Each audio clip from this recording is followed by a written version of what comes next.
கல்லூரி நூலகத்தின் அமைதியான அலமாரிகளுக்கு இடையில்தான் தினேஷ் முதலில் கிருத்திகாவை பார்த்தான். அவள் ஏதோ ஒரு தத்துவ புத்தகத்தில் முழுவதுமாக மூழ்கியிருந்தாள். அவளுடைய கவனம் சிதறாத அமைதியான முகமும் அவ்வப்போது சிந்தனையில் சுருங்கும் புருவங்களும் தினேஷை கவர்ந்தன. அவன் புத்தகங்களை தேடுவது போல் பாசாங்கு செய்து கொண்டே அவளை கடந்து சென்றான். தினேஷ் கலகலப்பானவன். நண்பர்கள் குழாம் எப்போதும் அவனை சுற்றி இருக்கும். கிருத்திகாவோ அமைதியானவள். அவளுடைய உலகம் புத்தகங்களும் இசையும் சில நெருங்கிய தோள்களும் மட்டுமே. சில நாட்களுக்கு பிறகு கல்லூரி சிற்றுண்டிச்சாலையில் கேண்டீன் தற்செயலாக சந்தித்தனர். ஒரே மேஜையில் வேறு வழியில்லாமல் அமர நேர்ந்தது. ஹாய், நான் தினேஷ், மெக்கானிக்கல் என்று பேச்சை தொடங்கினான். கிருத்திகா லிட்ரேச்சர் என்றாள் அவள் லேசான புன்னகையுடன். அந்த உரையாடல் ஆச்சரியமாக இருவருக்கும் பிடித்திருந்தது.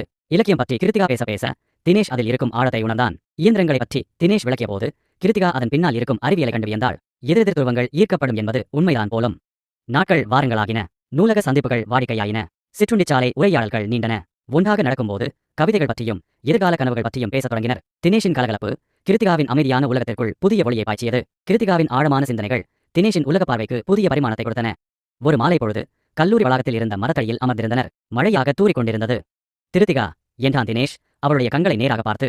உன்கிட்ட ஒன்னு சொல்லணும் டோட். கிருத்திகாவின் இதயம் வேகமாக துடித்தது. அவள் எதுவும் பேசாமல் அவனை பார்த்தாள். நாம வெறும் நண்பர்களா மட்டும் இல்லன்னு எனக்கு தோணுது. உன்கூட இருக்கும்போது நான் நானாக இருக்கேன். உன்னோட அமைதி என்னை கட்டி போடுது. உன் புன்னகை அது போதும். என் நாள் முழுதும் அழகா மாறிடும். I think I love you Krithika டோட். கிருத்திகாவின் கன்னங்கள் சிவந்தன. அவள் கண்களில் ஒருவித மகிழ்ச்சியும் வெக்கமும் கலந்திருந்தது.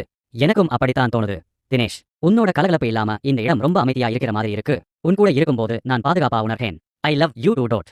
அந்த மாலை மழை அவர்களின் காதலுக்கு சாட்சியாக பொழிந்தது. இரண்டு உலகங்கள் அன்பெனும் ஒரே புள்ளியில் இணைந்தன. தினேஷின் கரங்களை பற்றிக் கொண்ட கிருத்திகாவின் கைகள் இனி பிரிய போவதில்லை என்பதை உணர்த்தியது. அவர்களின் காதல் கதை அந்த கல்லூரி வளாகத்தில் மெல்ல மலரத் தொடங்கியது.